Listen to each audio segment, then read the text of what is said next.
Bienvenidos a Cada Paso, un podcast donde reflexionamos a través de la vida y la experiencia de personas que no son necesariamente famosas, pero que impactan a quienes rodean.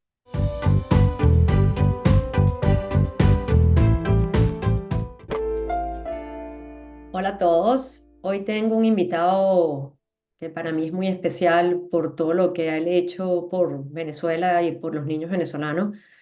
Su nombre es Roberto Patiño, caraqueño y un chico que ha dedicado su juventud a ayudar a hacer cambios sociales en Venezuela. Fundó una organización que se llama Convive y también fundó Alimenta la Solidaridad, donde básicamente le ha hecho que muchos niños en Venezuela puedan comer para poder ir al colegio y desarrollarse bien, pero no lo ha hecho él dando todo, sino a través de cambios sociales con las comunidades. Escúchalo porque es realmente de admirar y su pasión y dedicación para conseguir cambios sociales en Venezuela es increíble. Yo en particular disfruté mucho hablar con él y si tú también lo disfrutas, por favor, pásale este podcast a algún amigo, a alguien que creas que se pueda beneficiar. Disfrútenlo. Hola Roberto, qué placer tenerte aquí. Hola Gracias por Gaby, el gusto es participar. mío. No, muchísimas gracias por la invitación.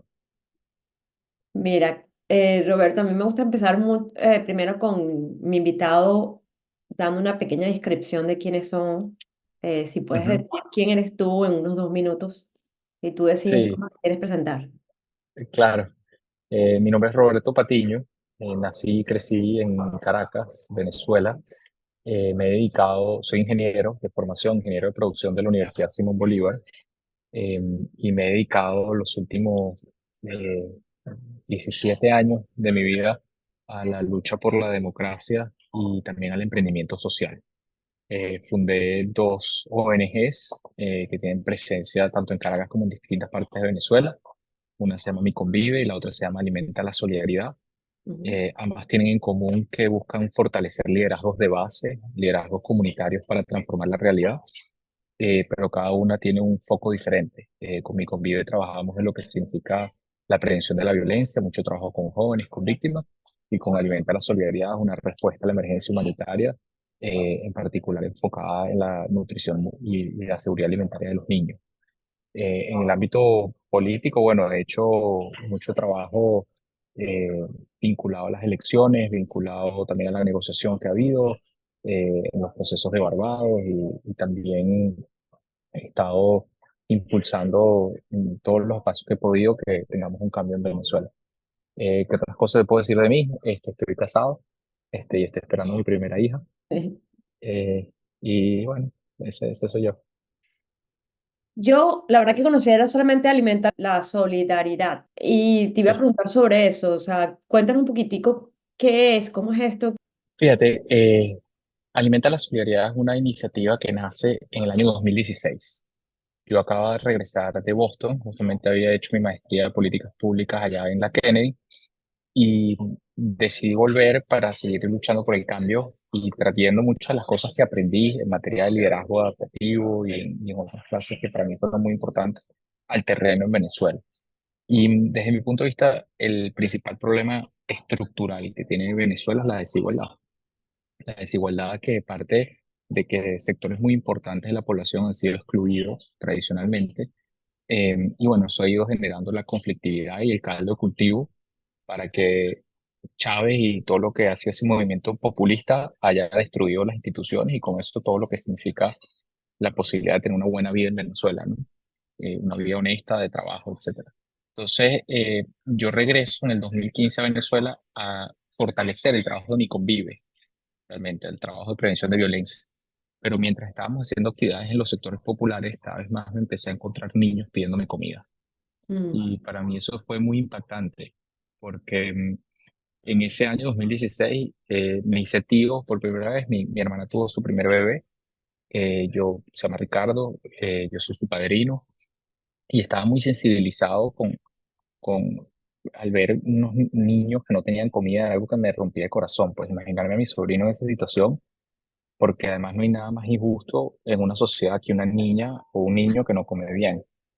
porque un niño o una niña que no come bien no desarrolla su capacidad física, no desarrolla su cerebro, no puede ser la mejor versión de sí mismo o de sí misma, y eso no tiene vuelta atrás, ¿no? Porque a diferencia de los adultos, nosotros podemos pasar hambre y eso es injusto, pero te puedes recuperar.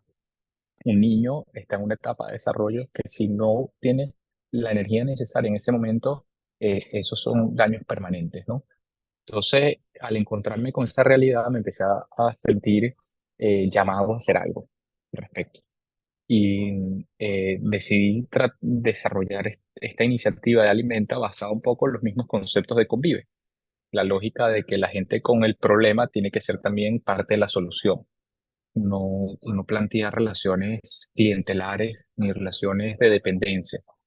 Entonces empezamos en la parte alta de La Vega, en una alianza con Fe y Alegría, con el padre Alfredo Infante, que en ese momento él era el párroco de La Vega, hoy en día es el provincial de los jesuitas, es decir, la autoridad de los jesuitas en Venezuela. Y la lógica fue decirle a la comunidad, miren, nos vamos a comprometer a hacer un comedor y yo asumí el riesgo sin tener todavía los recursos garantizados durante 8 semanas, donde yo voy a ocuparme de traer los ingredientes con mi equipo una vez a la semana, pero la comunidad tiene que hacer todo lo demás. La comunidad tiene que poner la infraestructura, la comunidad tiene que seleccionar a los niños que más lo necesitan, a pesar de que la necesidad está súper extendida en todas las comunidades. Hay unos que están en situación más crítica, que se desmayaban yendo a los salones de clase por hambre o se acostaban durmiendo, llorando por hambre, Ay, no. o las mamás o muchas veces los dejaban durmiendo hasta el mediodía y perdían el día escolar porque así se brincaban una comida. Entonces, la comunidad tiene que seleccionar esos niños y sobre todo, para mí lo más importante, la comunidad tiene que poner el trabajo. Al final debe ser un proyecto de voluntariado donde había que organizar a los representantes para que prepararan la comida, y la sirvieran y se ocuparan de todo lo que significa la logística del proyecto. Y bueno, para hacerte una historia que es larga, te la hago corta, eso no duró 8 semanas, sino llevan 8 años Wow. desde que fundé el proyecto. Se han servido más de 20 millones de platos de comida desde que lo fundamos. Y bueno, se han beneficiado más de 250 comunidades con miles de personas, sobre todo mujeres que han sido voluntarias. Y bueno, una cosa que para mí también es muy potente y que ha sido un gran aprendizaje es que el financiamiento del proyecto desde el principio fue posible gracias a la solidaridad y a las pequeñas donaciones de muchos venezolanos, tanto dentro como fuera de Venezuela, lo que yo creo que habla de uno de los principales valores que tenemos los venezolanos, independientemente de dónde estamos, que es la solidaridad, y que es el deseo y la preocupación por el otro, el deseo de ayudar al otro, y en particular el que más sufre, en este caso los niños. Increíble. Me imagino que hay muchos desafíos de implementar algo así y cuando dijiste que empezaste en el 2016, si no mal recuerdo, el 2016 fueron los peores años en Venezuela en cuanto a Ujú. conseguir insumos. Sí, Pero, ¿qué sientes tú que ha sido lo más desafiante hacer esto? mira, lo más desafiante ha sido el contexto, porque en los últimos 10 años en Venezuela son seguramente los peores 10 años que ha ocurrido en la historia del país. Bueno, no sé si ya en el siglo XIX era otra cosa, pero vamos a decir, desde el siglo XX para acá, los peores 10 años, sin duda alguna, con una crisis económica terrible, con un proceso de migración forzada, con una pandemia, con una hiperinflación, con una escasez, con un modelo represivo desde el Estado. Entonces, ha sido, vamos a decir, la tormenta perfecta y en el medio de esa tormenta nosotros, bueno, logramos construir este barquito que ha logrado seguir navegando, pues, ¿no? Y te diría que, bueno, tanto los asuntos logísticos han sido muy retadores, los que te decía, como también los asuntos vinculados al ataque permanente del régimen, ¿no? Que ha tenido como dos dimensiones. Por un lado, a nivel comunitario, en algunas ocasiones, vamos a decir, como comisarios políticos, miembros de su partido han tratado de bloquear la posibilidad que hagamos un comedor, amenazando a la gente que si se hace un comedor en esa comunidad les van a quitar la bolsa de club o algo así, o también incluso con amenazas físicas, pero eso ha sido completamente fallido, porque tú como mujer venezolana, como madre venezolana, sabes que en nuestra cultura esa figura de la mujer y de la madre venezolana es la más importante de la sociedad. O sea, ¿tú Y, crees? y eso, y eso, para terminarte la idea, Sí, eh, el hecho de que nosotros hayamos constituido una red de voluntarios que son fundamentalmente madres y abuelas en el barrio, que además su principal preocupación son sus niños y la comida de sus niños. El nosotros trabajar y apoyarlas en ese tema ha sido una línea de defensa increíble, irreductible, porque cada vez que viene un comisario político, eso sale absolutamente rebotado de la comunidad, porque dice, mira, tú no tienes aquí impresionante. nada que decir, pues, ¿no? Entonces eso ha sido un nivel de lo que ha sido la represión del Estado. La otra ha sido ya la represión desde las altas esferas del gobierno, donde incluso yo tuve una orden de arresto por hacer este trabajo. En el año 2020 pasé un mes escondido, y justamente por la presión de las mismas comunidades donde estamos operando y nuestros aliados, que también eran eh, países como Francia, como Alemania, la Unión Europea, que han acompañado nuestra labor, pudimos seguir operando, pues, ¿no? Pero permanentemente somos acusados de terroristas, de agentes de la CIA, de desestabilizadores por el hecho de que hemos trabajado con la comunidad para reducir la violencia y para poner un plato de comida enfrente de los niños, para que puedan estudiar al final. Impresión. Y de verdad que interesante, no, me imagino que esto no es parte de tu plan estratégico, lo de tener a las madres como defensa a que el programa se acabe. O sea, es un subproducto que nunca te imaginaste, me imagino que, o sea, Sí, era, era como normal que fueran las madres, las abuelas las que te ayudaran para voluntariarse en esto, pero no necesariamente eran ellas las que iban a lograr que el programa pudiera seguir porque eran la en el barrera. tiempo. Sí. Sí, totalmente. Y ha sido una lección muy importante de lo que es la naturaleza de nuestra cultura y de la estructura de nuestra sociedad. Como siempre decía el padre Alejandro Moreno, que fue una persona que nos acompañó y que le dio, nos dio muchas herramientas para entender el barrio desde el inicio. Decía, bueno, la sociedad venezolana es matricentrada, ¿no? No es matriarcal, porque no significa que las mujeres tienen el poder político, no lo tienen, todo lo contrario, una sociedad machista, pero es matricentrada en el sentido de que la figura más importante de la sociedad para cada individuo suele ser la madre, ¿no? O la abuela. Entonces, el lograr consolidarnos en ese espacio es lo que nos ha permitido tejer esas relaciones y no solamente la represión política, el resolver la logística, sino incluso también durante la pandemia, Gaby. O sea, durante ese tiempo yo estaba muy angustiado porque decía, ¿cómo vamos a hacer? O sea, al final los comedores pueden terminar siendo centros de contagio. O sea, todos esos niños comiendo juntos es muy difícil. Y la comunidad respondió de manera inmediata y se desarrolló en todas partes, en las más de 200 comunidades donde estamos, un sistema de distribución de comida a cada uno de los hogares, donde había un grupo muy pequeño de madres con todo el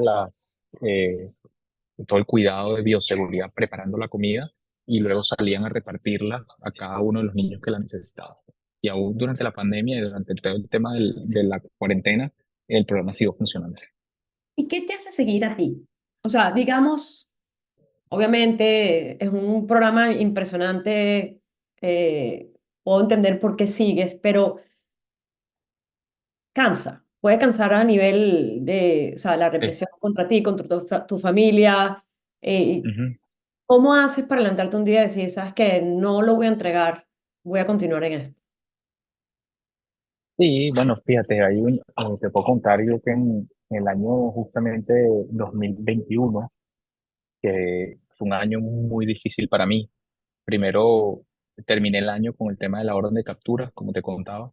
Eso me generó mucha presión familiar, porque yo siempre me había comprometido con mi familia, con Laura, que es hoy mi esposa, a que ese era un límite, ¿no? Que el día que yo fuese claro que me iban a meter preso, ese era el día que yo me tenía que ir de Venezuela. Pero cuando eso pasó, yo me resistí, yo me quería quedar. Entonces eso evidentemente me generó un sentimiento también de culpa, de no estar cumpliendo con lo que yo me había comprometido y sentirme como eh, entre dos tensiones que me jalaban mucho, o sea, el querer ser responsable y responder lo que me ha comprometido, pero al mismo tiempo ser honesto conmigo mismo en lo que es mi causa y lo que yo quería promover, que es un cambio en Venezuela. Finalmente logré resolver eso, pero luego, pocos meses después, murió mi abuelo, una persona muy importante, era una persona muy importante en mi vida, la primera persona que me apoyó también para lanzar este proyecto. Y luego yo tomé la decisión este año de intentar eh, traducir parte de del liderazgo que yo estaba construyendo socialmente hacia la movilización política también, ¿no? Que yo siempre he sido muy abierto con toda la gente con la que trabajo, de que yo creo que debemos seguir impulsando y creciendo emprendimientos sociales, pero también el cambio político es fundamental. Sin cambio político no se resuelven las cosas desde el punto de vista estructural. Y ese año decidí ser coherente con mi forma de ver las cosas y plantear la posibilidad de lanzarme alcalde de Caracas. Eh, y bueno, lamentablemente, después de hacer un proceso de movilización inédito en muchas comunidades, o sea, la gente salió y respondió muy bien, por cuestiones internas de la oposición no pude avanzar. O sea, la oposición decidió no hacer una primaria en ese entonces, sino seleccionar a otro candidato por la vía del consenso. Y eso desilusionó mucho a la gente que trabaja conmigo en las comunidades y a mí mismo también, ¿no? Entonces yo terminé ese año del 2021 como en una tormenta perfecta desde el punto de vista personal y tuve una depresión. Y esa depresión me también hizo, y la refiero por tu pregunta de cómo hago para seguir, porque para mí esos momentos límites son momentos que nos enseñan mucho. Y para mí en ese momento el poder contar con el apoyo de mi familia, el aferrarme a, a que lo que estoy haciendo tiene sentido, tiene un impacto, va más allá de mí como individuo, tiene que ver con una parte importante de mi identidad, que es ser venezolano. Eh, y bueno, por supuesto también tuve apoyo de un médico y una cosa que el médico me dijo en ese entonces, aparte del tratamiento que tuve, él me dijo, me reforzó que yo soy una persona que tengo que hacer ejercicio todos los días. Y es algo que he mantenido desde entonces, ¿no? Yo trato de correr a diario o hacer algún tipo de ejercicio a diario y eso me mantiene también, son hábitos que me mantienen motivado. Cuando yo no hago ejercicio, Roberto, en mi casa empieza todo el mundo, ve, ve. Cuando digo, me voy a tomar un día de descanso, todo el mundo empieza, no, no, te Sí, tienes que ir a hacer ejercicio. sí, total, total. El impacto es fuerte. No te vayas, que ahora volvemos. Ahora una nota de nuestros sponsors. Este episodio es patrocinado por Arco Homes, expertos en diseño y construcción de viviendas premium a la medida de tus sueños. Síguenos en Instagram y LinkedIn @Arco Homes o su página web www.arcohomes.com. ¿Qué has aprendido como persona de este proceso? Mira, aprendí muchas cosas. Primero, he aprendido que fue reafirmado de cierta manera que el cambio no depende de los individuos, sino depende, o sea, vamos a decir, no, he aprendido a que tenemos un problema con esa visión caudillista o mesiánica de los cambios sociales y políticos, que al final los únicos cambios que son reales, que son sostenibles, son los cambios que involucran a la gente, que involucran a la comunidad. Sí. Y eso para mí es un aprendizaje muy importante, porque una visión quizás un poco infantil de la política es admirar o pensar que una persona va a resolver las cosas y eso en ninguna sociedad funciona de esa manera, ¿no? Entonces, eso para mí ha sido un aprendizaje muy importante. El segundo aprendizaje muy importante, te diría, es que el respeto y el reconocimiento eh, son unas herramientas eh, fundamentales para poder conectar y para poder superar la polarización que vivimos, ¿no? En Venezuela y que está pasando en muchas partes del mundo, donde se apela a lo peor del ser humano. ¿Qué quieres decir ahí con el respeto y el reconocimiento? Mira, yo lamentablemente he visto cómo en nuestra sociedad, también pasa en otras partes del mundo por diferencias socioeconómicas, por diferencias de punto de vista de educación, por diferencias del tipo de trabajo que hace la gente, empieza a haber no solamente una brecha económica, sino también una brecha de respeto. Y la gente la percibe y la siente. Y muchas veces ese desprecio que parte de la élite tanto económica, cultural, política, de Vale, todos los lados, sí, le expresa a las mayorías, termina afianzando esa idea de que tiene que venir un cambio agresivo. sí, Y ahí es donde se pierde de cierta manera la posibilidad de la colaboración y empiezan las utopías y las mentiras, ¿no? Las revoluciones, la idea de que esto va a cambiar de la noche a la mañana. Y al final, con lo que hemos aprendido en Venezuela, y lo que yo he aprendido como persona, es que cuando alguien te vende eso, lo que te está vendiendo es destrucción. Lo que te está vendiendo es un espejismo y te está vendiendo que una élite sustituya a otra sin que nada cambie en realidad. totalmente. ¿Y hay algo que hubieses deseado hacer diferente? Sí, muchas cosas. Por ejemplo, en el ámbito del emprendimiento social, eh, veo en retrospectiva que, bueno, pudimos haber incluso en los primeros años crecido un poco más rápido de lo que lo hicimos, porque teníamos un modelo sólido que podía llegar a más sitios. Eh, Creo que también ha sido un reto importante como retener el talento. Hemos tenido mucha suerte de tener gente muy buena este, que ha estado con nosotros y que gracias también a ese trabajo que hemos hecho juntos, luego se le han abierto otras partes, puertas en otras partes del mundo. A mí me llena de orgullo que tengamos, eh, vamos a decir, personas que pasaron por Convive y que luego hayan sido aceptados en las mejores universidades del mundo para estudiar. De hecho, ahorita va a ir, está Juan Francisco allá Mejía en la Ajá. Kennedy, pero ahorita viene Alberto Cababe, acaba de ser aceptado también para hacer un mid-career en Harvard, por ejemplo. Antes hemos tenido chamos que han ido al London School of Economics, que han ido a Stanford, que han ido a distintas universidades y su principal experiencia laboral ha sido estar con nosotros en Convivi y en Alimenta. Y eso me llena de orgullo, pero al mismo tiempo también me preocupa porque digo, bueno, al final, ¿cómo hacer para retener el talento? ¿No? O sea, Sí. es difícil, dadas las circunstancias, y es algo que me gustaría haber pensado mejor desde el principio. Eh, Después, desde el punto de vista de la política, hay muchas cosas en las que yo siento que me he equivocado. Y creo que viendo en retrospectiva esa crisis, vamos a decir, del 2021, si yo hubiese enfocado el trabajo, le hubiese prestado también un poco más de atención a ese trabajo político partidista, que no es lo que se me da natural, de repente hubiese sido, el resultado pudo haber sido uno diferente, no lo sé. Pero yo soy muy autocrítico y me gusta siempre eh, ver las cosas que yo no hice bien en lugar de señalar a los demás. ¿Escribís un diario tú?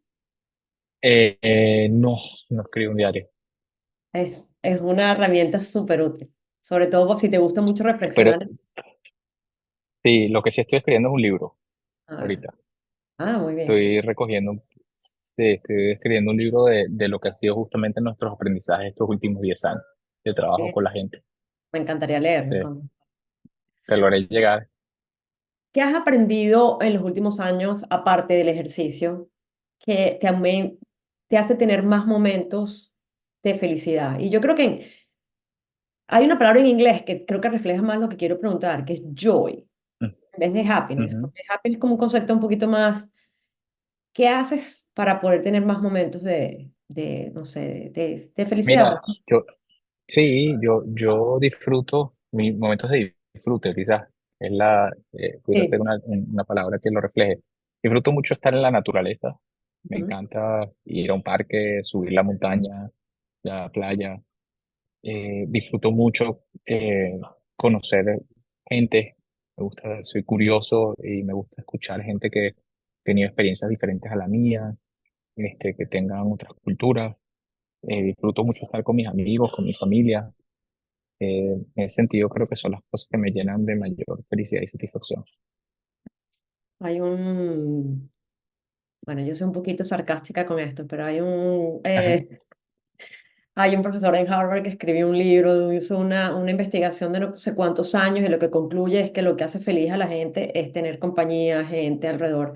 Y yo Sí, digo, bueno, eso lo aprendimos los venezolanos, o sea, sin haber hecho mucho estudio. O sea, es parte de nuestra totalmente. Es idiosincrasia. parte de nuestra cultura y de cierta manera, Gaby, es también parte de nuestra tragedia ahorita, porque Sí, yo creo que esa separación de la familia y el hecho de que mucha gente no puede regresar por razones económicas, por razones Sí, políticas, por total. razones de papeles, porque hicieron sus vidas en otros sitios y tú dices, bueno, ya no puedes estar con tu familia en las fiestas, no Mm. puedes estar en un domingo reunidos, o sea, que fue la manera como yo crecí con mis primos, etcétera, es algo que por lo menos yo lo veo como una tragedia, pero también fuente de energía para luchar por el cambio que nos permita recuperarlo. Yo me acuerdo cuando yo llegué aquí a este país que iba a Venezuela, cuando todavía se podía ir a Venezuela con más frecuencia, y me decían, algunos colegas de trabajo, me decían, ¿te vas a pasar las navidades con tu familia? Y yo, sí. Uy, pobre, ¿qué estás haciendo? Y yo, pobre. O sea, feliz Sí, estoy de sí, pasarlo con sí. mi familia. O sea, yo nunca entendí el concepto de que era como un peso ir a ver a tu Un familia. peso. Ah, Sí, no. totalmente. A mí me pasó lo mismo cuando el único tiempo que viví fuera de Venezuela fueron los 2 años que estuve allá en Boston haciendo mi maestría y, y también me pasaba lo mismo. O sea, yo decía cuando iba en vacaciones, me encantaba ir a Venezuela, la gente me decía como que, ¿pero por qué? O Exacto. sea, y decía, bueno, porque así somos nosotros, pues, nos gusta estar juntos, nos gusta, ¿sabes? Sí, o Disfrutar sea, juntos no hay mejor cosa que un y domingo estar. lleno de primos, tíos, familias, Exacto. con las cosas buenas y las cosas malas, porque no todo es que es perfecto. Claro, Mira, totalmente. ¿qué cambiarías de ti mismo? Yo diría que una de mis principales debilidades es que me distraigo con facilidad. O sea, me gustaría tener más disciplina en cuanto al foco. O sea, tengo muchas veces la cabeza en muchas cosas al mismo tiempo y eso no me gusta. Creo que o la principal virtud que puede tener un ser humano es la atención y la atención tanto te permite aprender más, te permite transmitir amor, te permite transmitir interés y sé que es algo en lo que fallo. Ah, qué bien. Nunca había escuchado a alguien que dijera eso así tan claramente. ¿Has leído o visto algo que te gustaría recomendar a la gente? Aparte de tu libro Sí, cuando salga. sí, bueno, de hecho, ahorita me estoy leyendo un libro que me ha encantado porque me encanta la historia novelada. Ajá, a mí también. Este, Vamos, de hecho. lo hablamos bueno, de hecho ese día que nos vimos, una de las personas que estaba ahí recomendó un libro que compré que se llama Yo, Julia, ¿no? Y lo compré, lo tengo aquí, lo compré porque mi hija se va a llamar Julia. Ah, Este, el- ok. y es un personaje histórico, una mujer siria en la época del Imperio Romano que terminó siendo emperatriz del Imperio Romano. Y me encanta leer sobre la historia y aprender y ver también la naturaleza humana como tiene también, han cambiado muchas cosas, pero otras no han cambiado tanto, ¿no? O sea, en el sentido de que hay cosas que son constantes y que me encanta tener una ventana a través de un libro al pasado. Mm. Mira, yo termino todas mis entrevistas con algo que mi papá me decía, alguna frase, y que se relaciona con la persona que estoy hablando. Y en este caso, la que me viene en la cabeza es, tú estás viviendo una vida ahorita, un mundo, todas las cosas que estás haciendo, es como un cuero seco. No sé si alguna Ujú. vez oíste eso, Sí, que sí. lo aplastas por un lado y se te levanta por Ujú. otro, pero ahí Sí. sigues. O sea, realmente estás mostrando una motivación, una pasión por realmente Ujú. hacer que el país mejore. De verdad que como venezolana, muchísimas gracias por todas esas cosas que estás haciendo. ¿Hay Muchas alguna gracias. frase con la que tú te identifiques? Antes de responderte eso, te quería hacer una pregunta yo a ti. Ajá, Eh, Me estás diciendo que terminas todas tus entrevistas con una frase que te decía tu papá. sí. Y yo ahorita voy a ser papá. Así Ah, que me gustaría si me pudieras dar algún aprendizaje de lo que tuviste que tu papá hizo bien contigo para que yo pudiera replicar con mi hija cuando nazca. mira, yo diría, qué linda pregunta. Yo creo que mi papá nos dio mucha compañía. eh, Siempre puso a su familia primero. Por encima, era un médico muy bueno, pero siempre estuvo ahí con nosotros. Y se sentaba con nosotros a leer cosas, Ujú, a experimentar, a ver las estrellas, a hablar de las estrellas, y nos dio el regalo de la familia. O sea, nosotros tenemos una familia hermosísima y viene mi papá y yo nunca lo vi pelear con un hermano, yo nunca le vi negarle algo a un hermano. Y eso me... Y después de grande, que te falta mucho, de grande nunca criticó nada. Nunca decía por qué haces así, por qué no haces así. Si uno pedía consejo, él te lo daba. Pero si no, él Exacto. venía y estaba contigo. Y ya, eso creo que... Ok, son buenos consejos.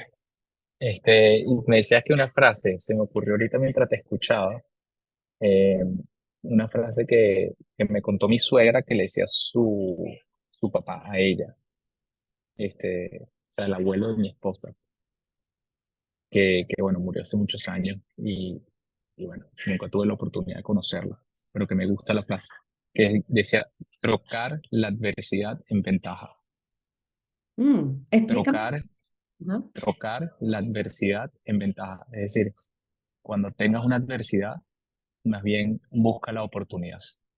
O Ah, sea, de la dificultad trata de ver la oportunidad. totalmente, totalmente. Y eso me Nunca gusta me había escuchado. y me gusta porque es una forma también de vivir, ¿no? Todos tenemos dificultades en la vida, todos tenemos adversidades en la vida, pero todo pasa por cómo reaccionas tú frente a esas adversidades, ¿no? La vida no es lo que te pasa, sino lo que tú haces con lo que te pasa. Sí, totalmente. Entonces, Sí. entonces, bueno, esa frase es una frase que me dijo mi suegra que me parece que es bonita. Qué lindo. Mira, muchísimas gracias por aceptar esta invitación. Me encantó hablar contigo. Me encantó el aprendizaje de las madres, cómo han sido una barrera para que el programa pueda seguir, no barrera, una barrera para que no lo quiten el programa, quiero decir, De es protección. protección. Así que bueno, felicidades por tu próximo bebé. ¿Y me puedes decir dónde la gente te puede conseguir para ponerlo en Sí. las redes sociales? En el Instagram o en el Twitter, en el Facebook, en todas las redes sociales, TikTok, también, soy arroba Roberto Patino G. Ok. Yo lo Ok, pongo igual en las notas del show. Y bueno, que tengas un buen buenísimo. día. Me avisa cuando tengas el Gracias, link. Gaby. Gracias y te felicito por esta iniciativa. Gracias, Un chao. beso. Gracias, chao. Este podcast ha sido editado y producido por Beat Mark, una agencia de marketing especializada en contenidos digitales.